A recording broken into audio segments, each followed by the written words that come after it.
Welcome back. It's the Conversation Arena. We're live here at the Festival of Dreams today, where everybody's having a great time. It's very interesting walking around all the stands, and we bumped into Amanda from Infinite Soul and Infinite Tarot. How are you, Amanda? I'm great. How are you going? Very, very well. Now, what do you classify yourself as? Clairvoyant? I'm actually a psychic medium, and I'm clairvoyant. Now, what's the difference? Well, clairvoyance is the ability to, it's a psychic ability. Yeah. It connects to seeing the future and, having an overall insight. Mediumship is a bit different. You're connecting to the other side. So you're connecting, for me as a medium, I connect to spirit guides, I connect to loved ones past. So a bit of a mixed bag. Now, earlier today we were having a chat and we were talking about where did it all start. Now, Yes. for you, it comes down the bloodline from your great-grandmother. Great-grandmother, yes. My great-grandmother was actually a clairvoyant, and she read tarot leaves. So my great-grandmother used to predict things for the neighbourhood and have many experiences that way. Now, for yourself, moving into this form of, well, I suppose, calling, Yes. did you have to do a lot of study, or does it just come natural? For me, I was born this way. I'm a naturally gifted clairvoyant psychic medium. So my entire life I have been the way I am, and so I didn't actually embark on any form of study throughout my years. My grandmother handed me a set of playing cards to read with when I was about 17, and from there I learned how to read those, then developed into oracle and so on. But all my other abilities were naturally nurtured, and my spirit guides were the ones who actually guided me through them. And then for me, I progressed to being reading for people since the age of 18. So I've been reading for people for a long time. Now, when you're reading for people, can you explain what happens? Because it's something that when you're sitting on the other side and you've had the experience of being told things, but I often wonder what are you going through to get all that information? Yes, well, is there a lot of people talking in the background, or is it more, does it just happen like piece by piece? I have to say it's chaotic. But see, I knew it. If you were to actually look at all the bits and pieces that come together, it is chaotic, but it's very beautiful. For me, I will feel things, so I'll feel them physically. I may feel an anxiety around something, or I may feel a physical pain. I'm medical intuitive as well, so I may feel the physical ailment. I will hear direction from spirit. I will foresee the future event. So it's all of this coming together. It's like multiple pieces of a jigsaw puzzle, and I'm putting it together at lightning speed. That's how it works. Now, when you're putting it together, you also have to be mindful of the person on the other side receiving the information and how they're going to take it. Do you choose to tell them some things, and some things you think, I just don't think they can handle it? I do question that. As a third dimensional being, I will sometimes say to the spirit, are you sure that you want to bring this through? Or I'll say to spirit guides, are you sure they can handle this? And at the end of the day, it's not my choice to decide what is right for that person, what isn't. If spirit are bringing it through and saying this must be delivered, I have to trust they'll bring through the way of wording it that the person will understand and will give them healing and will give them future direction and not leave them upset. So and so far it's been good. So tell me, the spirit guides, are they family members, or they don't have to be? Spirit guides can be family members, but it's very rare. Very, very rare. Your loved ones will guide you from the other side. They take on a personal role of keeping an eye on things, but your true spirit guides are generally allocated. I like to describe them like high school teachers, and I describe your main guide like the principal. They oversee everything and make sure everything in your life runs to path. And then you've got your other teachers or your other guides that come in for different subjects, and they help you through that. And when you finish that part of your life, they'll move on and somebody else will come in. And that's how I describe spirit guides. Right, so do we become spirit guides, or is it something that just you don't know until you pass to the other side? Well, you don't know until you pass to the other side. It is a soul connection. So once you get there, your soul may be evolved enough that is something that you are able to do, or that you choose to do. But then again, you may not want to do that. So I guess you could, you go back to that. We're given the gift of free will, and that is in soul form as well. Is that a path you want to evolve into on the other side or not?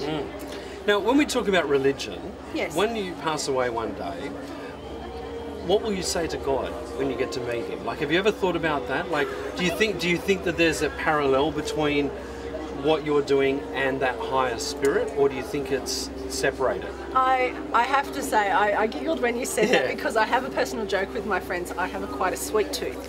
And I've often joked that when I get to the other side, my mission here on earth was to try all the sweets and then report back to God. So that's why I giggled. And not get diabetes. And not get diabetes. But no, I actually, for me personally, I've said this many times to my students and friends that when I get to the other side, I want to go back with honours. And I want to go back with my heart at peace and knowing that what I did here was change or contribute for the better good of humanity. And I want to be able to go back and, you know, present myself to God, the Creator, whoever it is that we connect to, and bare my heart and my soul and know that I've done the best that I could do. And for that to be a pride within itself, for the Creator to look at me and go, well done, welcome home. Speaking of home, some people recently aren't going to come home after certain incidences in the world with planes crashing and things like that. For you as someone in your field, when you watch the news and you see stuff get played back in reality, do you pick up on any of that type of thing, or is it so far removed that it's not part of the scope of works? For me personally, I actually, a long time ago, I chose to not watch much news and current affairs anymore, because it does. When I see it replayed and when I'm looking at these things, I do get insight. I can't help it. I see deeper into it, and there are many times, especially if you're looking at the abduction of children or anybody for that matter, it's very traumatic. It's very hard for me to see things. So I choose not to. If there is something that I can't change or I can't do anything better with because it's happened, then it becomes quite traumatic. Yeah. So as for me, I find I have a lot more peace generally to not watch the news and the current affairs. If something I'm meant to know about, there's a case or something that comes up, it will get to me and I will see it. So I just choose not to throw myself into that. So yeah, and then I can work from the heart space a lot more. So when you're reading people, are you picking up more on their energy, or do you pick up on their voice? I mean, I always believe that the eyes are the windows to your soul and your voice is the signature. But do you look for that in people, or is it more they're just sitting in front of you and you're just picking up on what's coming from upstairs? Well, for me, everything is very much energetically based.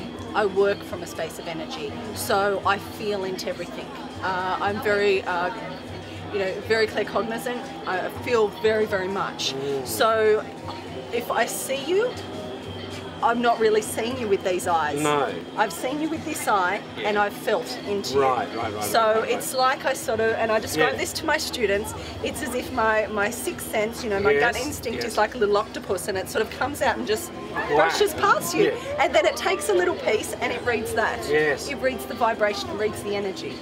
And that's how I work. Isn't that fascinating? I'm not clairvoyant, but my cousin who's filming today, I brushed past you this morning and I knew he didn't want to get out of bed too early to come into the spirit of the Festival of Dreams, but we got here. You're good. We got here, and look at him now. He's bouncing back. Finally, what do you say to people who have never experienced what you do and might be a little scared about that type of thing? Do you think trust your gut instinct and don't go with it? Very much so. Several years ago, I was actually a finalist on the first series of The One on Channel 7. And that was my main goal of being part of that show, was to encourage people to, I wanted to debunk the fear of psychics, and debunk the fear of mediums. People seem to think that we wear flowing purple garments, we float across the floor, our head spins, and we chant. I like to think I look pretty normal. It's not. Well, there is that element to it. There is that element. It's nothing wrong with that. There's nothing wrong with it, but it's not the norm. Well, as I explained, as much as what you're trying to explain. That's right. Well, as I explained to people, that's not what makes us psychic. And we all have this ability to be intuitive. It's our God-given right. It's within us. It's another sense, and many of us have harnessed it. Many of us have opened up and expanded to it. And there are some people who may have shut it down, but it's still there. If we sit in the dark, our eyes don't work. No.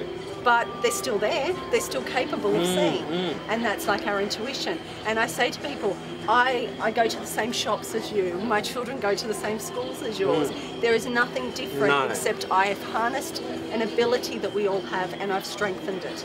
And so there's nothing to be afraid. The gift is here to bring peace. It's here to give guidance and insight that you may not be getting yourself. So there's nothing to fear from that. Be open to it.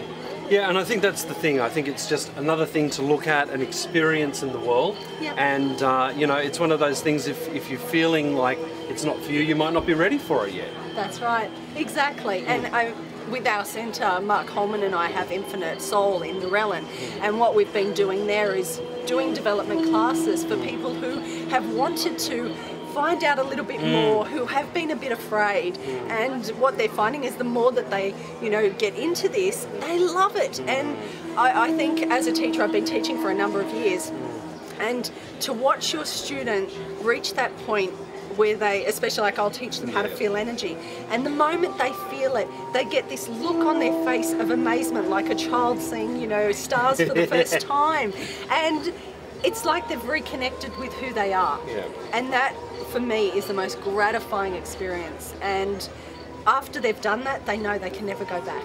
It's just too beautiful experience, and they want to keep learning more and understanding that how beautiful this path is. Well, look, thank you for joining us. Now, if people want to get in contact with you, where do they go to? They can go to infinitesoul.com.au and connect with me there. And we've got, you know, all our information about Infinite Soul and Infinite Tarot that Mark Holman has just released, and all our workshops, courses, readings, everything. There we are, talking psychic ability here on the Conversation Arena at the Festival of Dreams. Thanks for joining us. Thank you. Have a great day.